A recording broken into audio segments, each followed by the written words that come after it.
Joining me is private investigator and former NYPD officer Bill Stanton. So, Bill, I've been really looking forward to talking to you about this. Get kind of your thoughts on the case, how this is going so far. The prosecution is rested.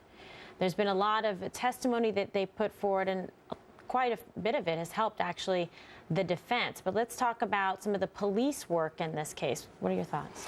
Well, I mean, to sum it up all succinctly, when the investigator said he felt George Zimmerman was telling the truth, good night, Irene. Case closed for me right there. They're very little on facts. There's a lot on emotion that's going on here. And if you break down what we know versus what we think we know, we don't know much. Well, that's the problem, because the prosecution has put forward witnesses that they thought were going to be compelling to help their case. But a number of them were turned in favor of the defense. For example, you have one witness testifying, and he's, an eyewitness that testifies that he thought he saw Trayvon Martin on top of George Zimmerman in an MMA-style sort of wrestling hold. Absolutely, and he was raining down blows on top of the defendant, Mr. Zimmerman. So what are we to make of this? Was this man fighting for his life, yes or no? There is enough reasonable doubt that I can't see this jury coming back with anything but a not guilty verdict. Well, so they're looking at, obviously, the prosecution has put forward a second-degree murder charge. You have to basically show implied malice and that George Zimmerman had ill will, almost hatred for Trayvon Martin, essentially just outright shot him, murdered him. Well, counsel, I mean, you're saying it right here. I mean, the facts don't play out. I mean, people may want this to be a guilty verdict. You can't put facts that aren't there. We don't know. One mother testified she heard her son. The other mother testified, said she heard her son. And the brother of Trayvon Martin said at first he thought he wasn't sure. He didn't think it was his brother's voice, but then he said later he decided it was. That's right. I mean, I will tell you, Kimberly, if they come back with a guilty verdict, I would say that would be as politically motivated and racially motivated as the O.J. acquittal. I don't see a guilty verdict here. The facts aren't there. Now, the judge declined the defense motion judgment of acquittal today, because Mark O'Mara stood up and said, look, they haven't proved their case. There's insufficient evidence to show the second degree.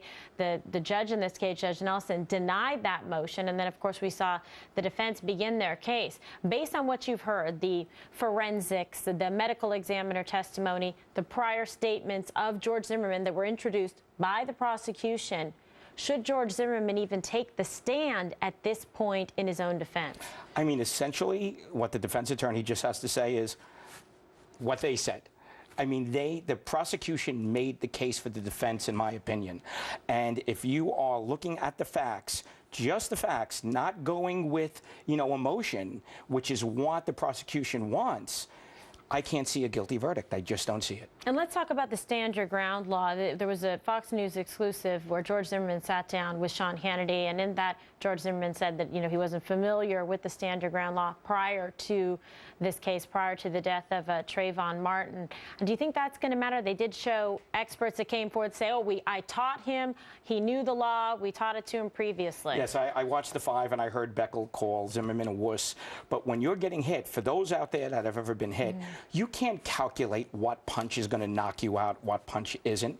If you're in fear for your life, in personal fear, if you can articulate that, then that is what you need to do to save your life, to meet that force, to stop that from killing you. And that's what Zimmerman claims he felt. And maybe it might have been a difference, I think, if the prosecution had some witnesses that were able to say that George Zimmerman was on top of Trayvon Martin and then shot him, because, then he could get up, get away, wasn't in a reasonable fear, perhaps, of his life. It was a different situation, but there wasn't any evidence to suggest that. All the testimony was that Trayvon was on top of George Zimmerman in that wrestling hold position. So at what point does George Zimmerman lose his right to self-defense? He's not obligated to die, is he? You made that point on the five, and now you're making it now. When he was being assailed, and he had contusions on the back of his head, his nose was broken. Who are you to say that he didn't know he could take 5 more punches? Who are we to say?